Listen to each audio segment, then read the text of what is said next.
না সৌরভ, মা দুর্গা আর তোমাদের বাড়িতে যাবে না।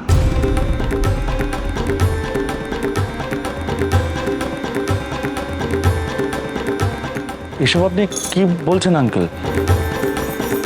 একদম ঠিক বলছি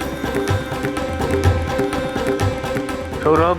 আলো অনাথ নয়, ওর বাপের বাড়ি আছে। ওকে আর আমি তোমাদের বাড়িতে যেতে দেব না।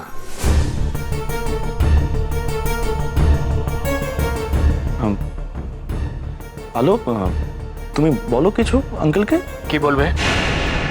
কি বলবে ও? যে অপমানটা ওকে সহ্য করতে হয়েছে, না আমি জানি তার জন্য অংশই দায়ী।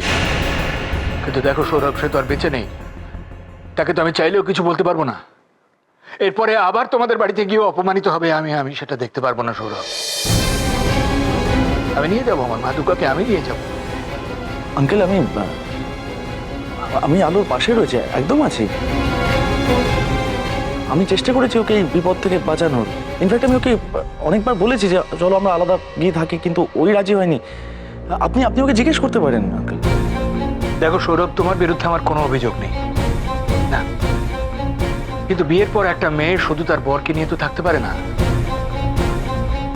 তার একটা নতুন সংসার হয়, আর সেই সংসারে সে মেয়ে যদি মর্যাদা না পায়, কি নিয়ে বাঁচবে সে বলতে পারো? অংশুর জন্য আলোকে যে অপমান সহ্য করতে হয়েছে, আমি জানি সৌরভ, এর জন্য তোমাদের বাড়িতে ওকে আর কে কে কি বলতে পারেন সব জানি। সুরেন যখনই আমার কথা না শুনে ফোনটা নামিয়ে রেখে দিল, আমি বুঝে গেছি। না সৌরভ, আমি নিয়ে যাব আমার মা দুর্গাকে।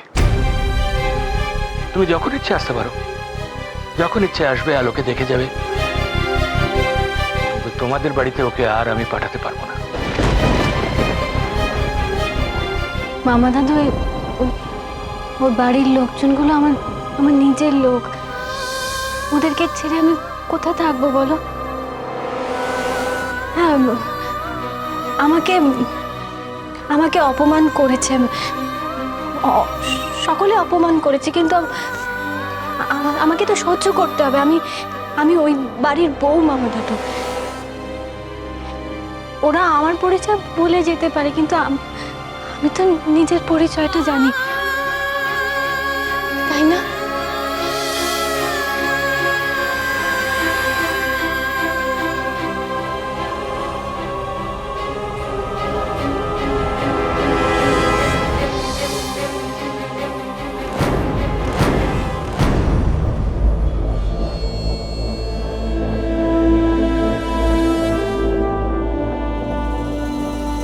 স্যার, আমি একটা ফোন করতে পারি স্যার?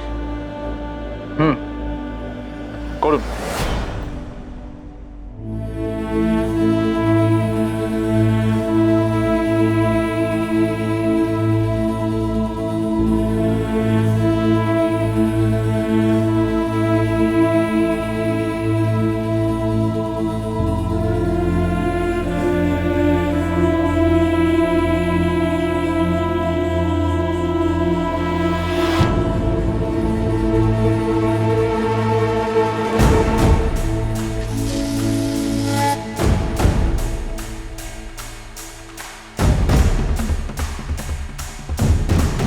হ্যালো,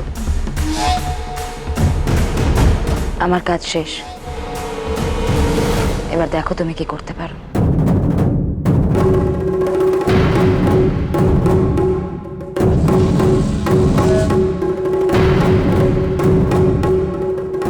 দুজনে একসঙ্গে বাড়িতে ফিরছে নিশ্চয়ই? তুই কার কথা বলছিস? আলোর কথা বলছি। না, তুই হয়তো বলবি যে এখন আলোর তো কোনো দোষ নেই, সব তো প্রমাণ হয়েই গেছে, ওকে তো বরণ করে বাড়িতে তোলাই যায়। কিন্তু আমি এটা মানতে পারছি না। কেন কেন পারছিস না শুনি? দেখ বড়দা, যে মেয়ের এত বড় বদনাম হয়েছে না, সেটা সহজে খুঁজবে না। তোর কি মনে হয় বন্ধু বান্ধব, আত্মীয় স্বজন, পাড়ার লোকজন এদেরকে তুই বোঝাতে পারবি? সবাইকে বোঝাতে পারবি তুই? দেখ বড়দা, এ বাড়িতে যা যা কাণ্ড ঘটেছে সবটা কিন্তু আলোর জন্য। আমি এটা মানতে পারছি না। ব্যাস। বাহ ইন্দ্রাণী, বাহ, সত্যি মানে তোর মনটা যে এত ছোট হয়ে গেছে মানে আমার ভাবতে অবাক লাগছে। হ্যাঁ, আমাকে তো বলবি, আমি তো একমাত্র আছি কথা শোনার জন্য। কেন বলতো? কারণ এ বাড়িতে আমার মুখে এক মনে এক এটা হয় না, বুঝলি? দেখ, আমি পরিষ্কার বলছি, ছুটকির সঙ্গে যা হয়েছে তার সবটার জন্য দায়ী কিন্তু আলো। আশ্চর্য। আরে ও তো ছুটকিকে বাঁচানোর জন্য এত কিছু করলো, নিজের মান সম্মান সব ডুবিয়ে দিল। কোথায় আমরা ওর প্রতি কৃতজ্ঞ থাকবো তা না? কিসের কৃতজ্ঞতা বলতো বর্দা? আমার জীবনটা যে ছারখার করে দিয়েছে তার জন্য আমাকে এখন কৃতজ্ঞ থাকতে হবে? আমার পক্ষে ওকে এখন বৌদি বলে মেনে নেওয়া সম্ভব না।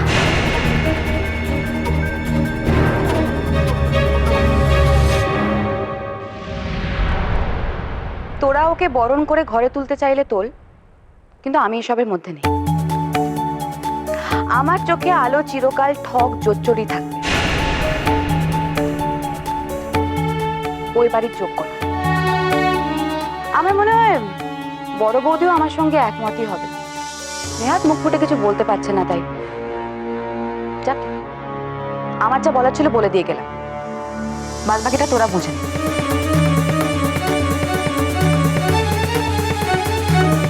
বাবা, এসব কি হচ্ছে? এতদিন পরে আলোকে নতুন করে মেনে নেওয়া নিয়ে প্রশ্ন উঠছে কেন? হ্যাঁ, ও এবারই ছোট বউ ছিল, ছোট বউ থাকবে, ব্যাস। বড় বৌমা, তুমি কোনো কথা কইতেছ না কেন? সংসারটা তোমার, তুমি কি কইবা কও? আমি জানি না বাবা, সত্যি কথা বলতে আমি দ্বন্দ্বের মধ্যে আছি। যতবারই আমি আলোর কথা ভাবছি ততবারই ছুটকির বিয়ের দিনটার কথা, পাড়া প্রতিবেশীর অপমান, কাগজের ছবিগুলো, পুলিশ, এই সমস্ত কথাগুলো আমার চোখের সামনে ভেসে উঠছে। আর মন থেকে আমি মন থেকে আলোকে আমার বোন বলে মেনে নিতে পারছি না বাবা।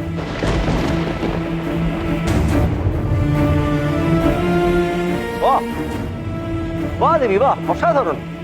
তুমি নাকি বাড়ির বড় বউ? হ্যাঁ, এই পরিবারের দায়িত্ব তোমার, মানে এই পরিবারটাকে বেঁধে রাখার দায়িত্ব তোমার। সেই দায়িত্বটা তোমার বাবা দিয়েছেন, তাই না? এই মন নিয়ে তুমি এই পরিবারটাকে বেঁধে রাখবে। যেই মেয়েটা এই পরিবারটাকে বাঁচাতে গিয়ে নিজের মান সম্মান খোয়ালো, তাকে তোমার মানতে অসুবিধা হচ্ছে? বাহ, তোমার এই কথাই মনে হয় তো? বাবা এই সংসারের সমস্ত দায়িত্ব আমার মতো একজন মানুষের হাতে ছেড়ে দিয়ে বড় ভুল করেছেন, এটাই মনে হয় তো তোমার? বেশ, এই রইল এই সংসারের চাপ। আমি চাই না কিছু বাবা, আমি কিছু চাই না। ভালোই এ বাড়ির যোগ্য বউ, ওর হাতেই সমস্ত দায়িত্ব তুলে দেওয়া উচিত। বড় বৌমা, এসব কি হইতেছে? আমিও ঠিক এই কথাটাই জিজ্ঞেস করছি সুরেন, কি হচ্ছে এসব? বড় বৌমা, বড় বৌমা কোথায় যাচ্ছ? দাঁড়াও বড় বৌমা।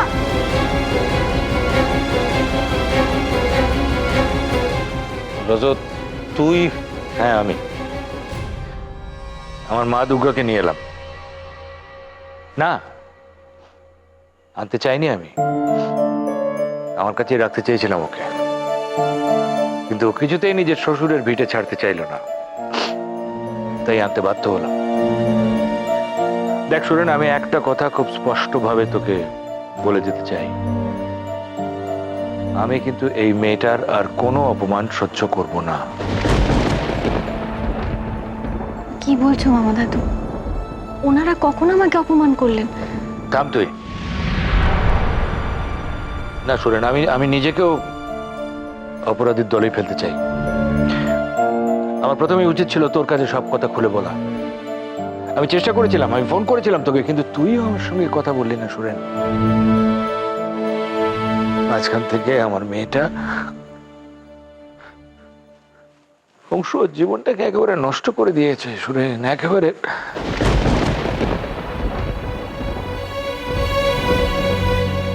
আমি ওই সময়টা দেশে ছিলাম না, কিচ্ছু করতে পারিনি।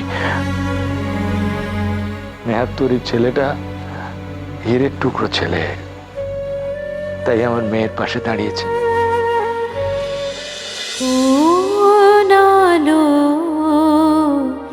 লাগলো চোখে